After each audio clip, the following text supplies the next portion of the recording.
was. I mean, this literally kicked it all off. Dr. King was 26 years old. Remember, you really had the year before with the Brown versus Board of Education decision coming down.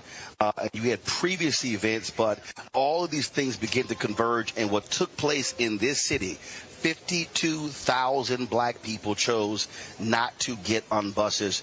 That was a huge undertaking that I think we can never forget.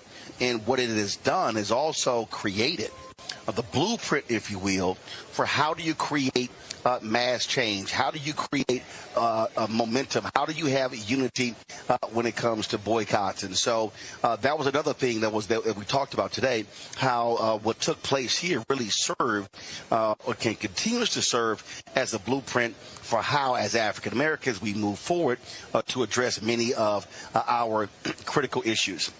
I want to bring in my panel right now, and of course I have folks here. Michael Imhotep, host of the African History Network show out of Detroit. He joins us.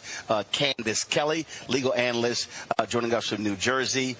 Matt Manning, who is a civil rights attorney at Corpus Christi, a Howard University graduate, but you never know that typically on this show. So glad to see Matt deciding to represent Howard today.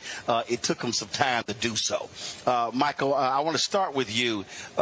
Because Montgomery really is critically important. And the thing that we try to do today is not focus on Montgomery, what took place then and everything then, but really bring it forward as then and everything then, but really bring it forward because the reality is when you start looking at what's going on, again, just this week in Alabama, the canceling of 2 magazines on the campus, one targeting African Americans, one dealing with women. Supreme Court decision yesterday allowing Texas to move forward the racist gerrymandering maps. In Indiana, the Republicans in the House move forward a 9-0 map. Republicans have 7 seats in the state. Democrats have 2. Moving forward with a 9-0 map, wiping out the congressional district of Congressman Andre Carson there in Indianapolis. Texas getting rid of the hub for disadvantaged businesses, minority women businesses. We could go on and on and on. And I have continued to say this. We are seeing a massive attack to defund Black America. And so many of the things that folks we thought had been settled, if you will, with this boycott and others over the 13-year Black Freedom Movement, we are now having to refight and relitigate many of those battles. This generation has got to be fortified and be ready for this fight. This generation has to be fortified and ready for the fight. They have to study the previous years that led up to where we are today. They have to study the previous fights. One of the mistakes that was made, and I'm going to get into the Montgomery Bus Boycott because I've studied it and thought about it. One of the mistakes that was made is that we thought the fight was over, but Jim and Jane Crow had children and grandchildren, and they're continuing the fight of white supremacy. And this is what many people don't understand. So the Montgomery Bus Boycott was a huge victory, and it also comes out of a struggle and tragedy of African Americans, inspired by the lynching of Emmett Till, August 28, 1955. We know Rosa Parks on November 27, 1955, went to a meeting with Dr. T.R.M. Howard spoke about the lynching of Emmett Till because they were informing more people about it and trying to gain evidence in that case. So we know that the lynching of Emmett Till also helped spark the modern day civil rights movement. You talked about Brown versus Board of Education. When we studied the Montgomery Bus Boycott, we know they had a 3-pronged strategy. They had the bus boycott and mass rallies. They had a legal strategy, and we know the lawsuit of Browder versus Gale was filed in February 1956 by Attorney Fred Gray, who you interviewed on the show. And then they had the mass rallies as well. So they had this 3-pronged strategy. And unfortunately, and one of the things that happened was because of the Brown versus Board of Education, because of the U.S. Supreme Court case, they felt that if they couldn't get justice in state court in Alabama, because of the Alabama state constitution in 1901, they could go to the federal court. They can go to the U.S. Supreme Court and get justice. So a lot of people mistakenly think that it was the bus boycott for 382 days, as you stated, that ended segregation on the buses. Even though that weakened the bus company and the city, it was when the U.S. Supreme Court, when they exhausted all of the appeals, and the final word came down in November, I think it was November 20th, 1956.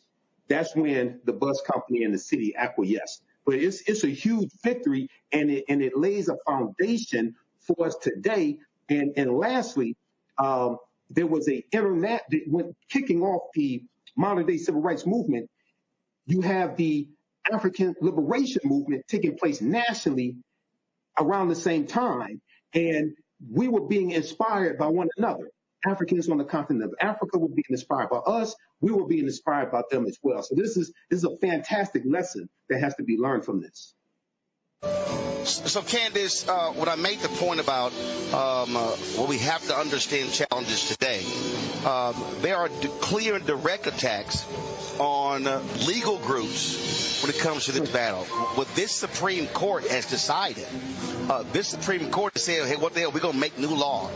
They don't care about precedent. And again, I talked to yesterday, head of the Law Committee for Civil Rights under law, Damon Hewitt, how there's a case going forward where it says third-party groups won't even be able to sue on behalf of voting rights. And so people really need to understand.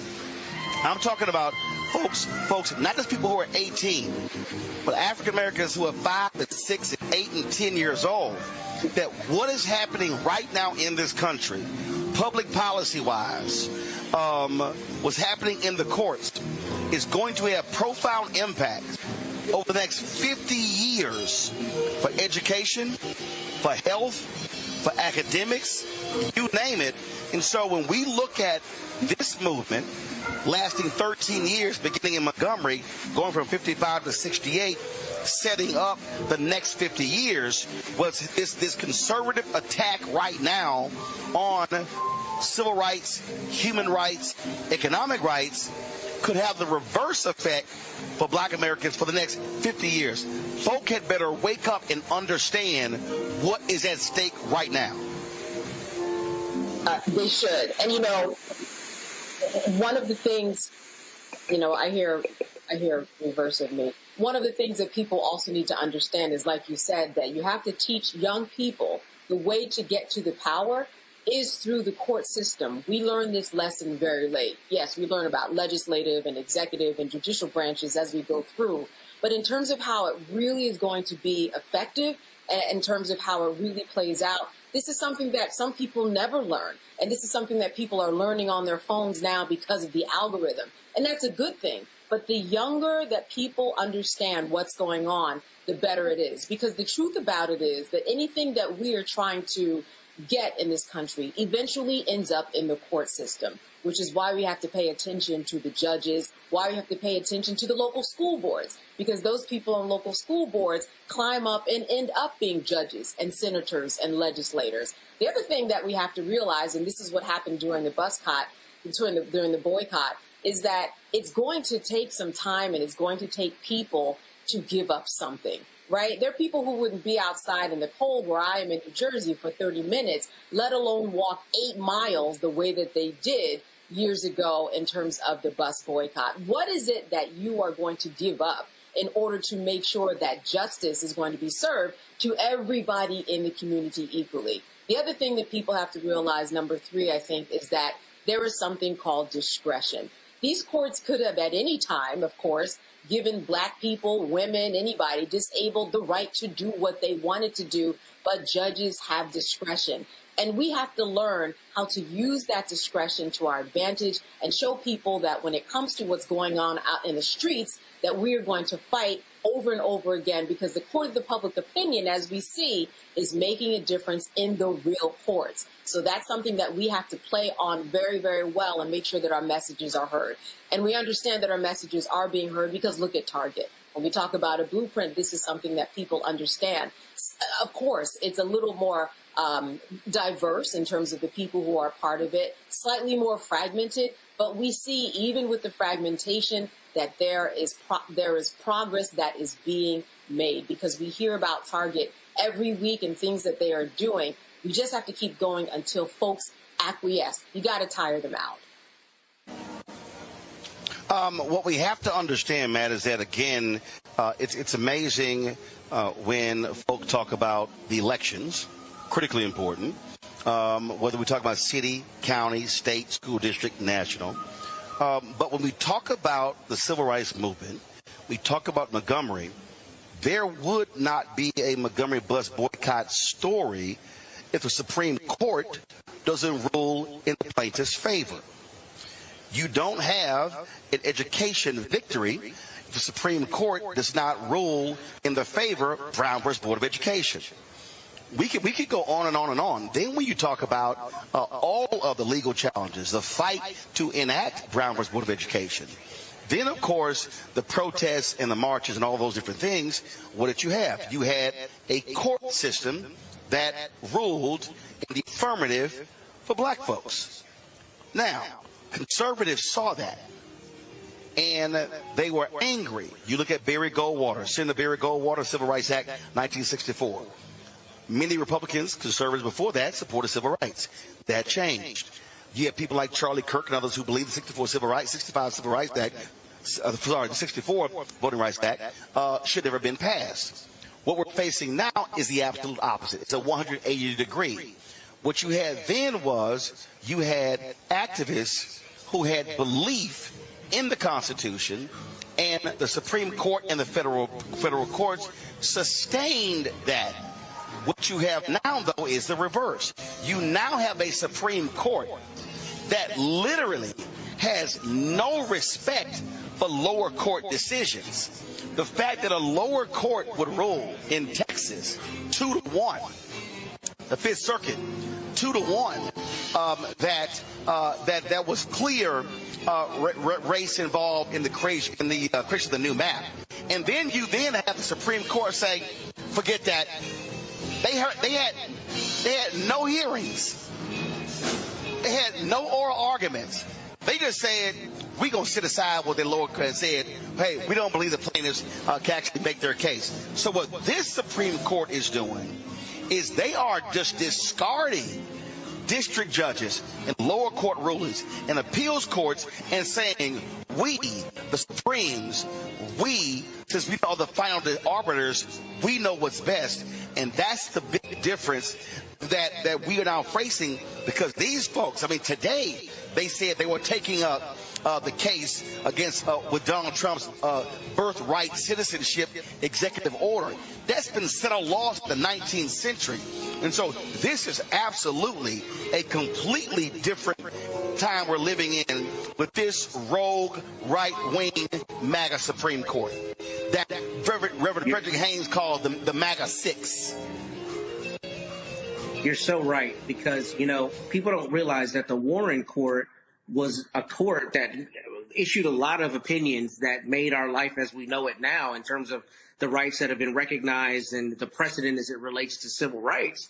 They put it in place, during that time frame. So you're exactly right. And it's interesting that you say that, because I think it requires a recalibration of strategy, right? I mean, the Supreme Court takes 1% or fewer of cases that are sent to it on petitions for certiorari, so, cert petitions.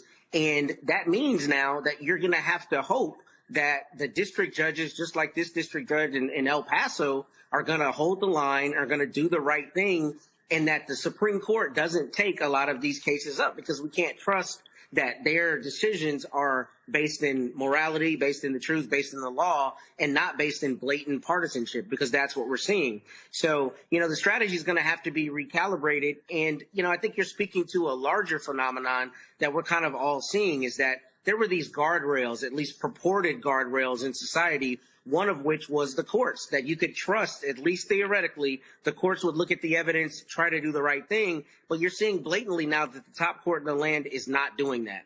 And that necessitates the question of what do you do? Because, look, even with Brown v. Board of Education, as everybody knows, there were actually two Browns, because people did not adhere to the Supreme Court's ruling.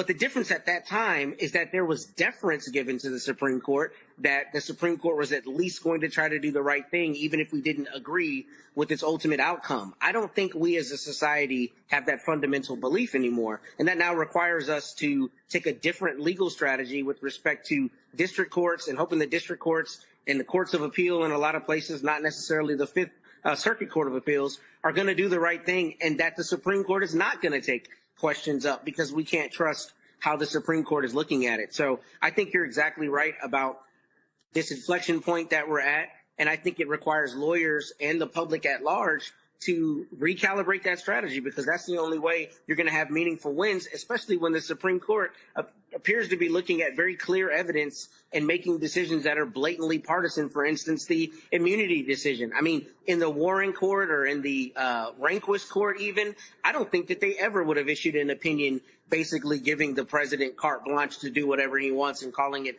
part of his job, essentially. But that's what we saw the Supreme Court do, and that requires us to soberly look at our strategies going forward. Visit my website, AfricanHistoryNetwork.com, AfricanHistoryNetwork.com. You can register for this new 10-week online course. So we're going to teach this on Sundays, normally 4 p.m. Eastern Standard Time. We're running late today. So as soon as I finish this broadcast, I was going to start the class about 5:30 p.m. today.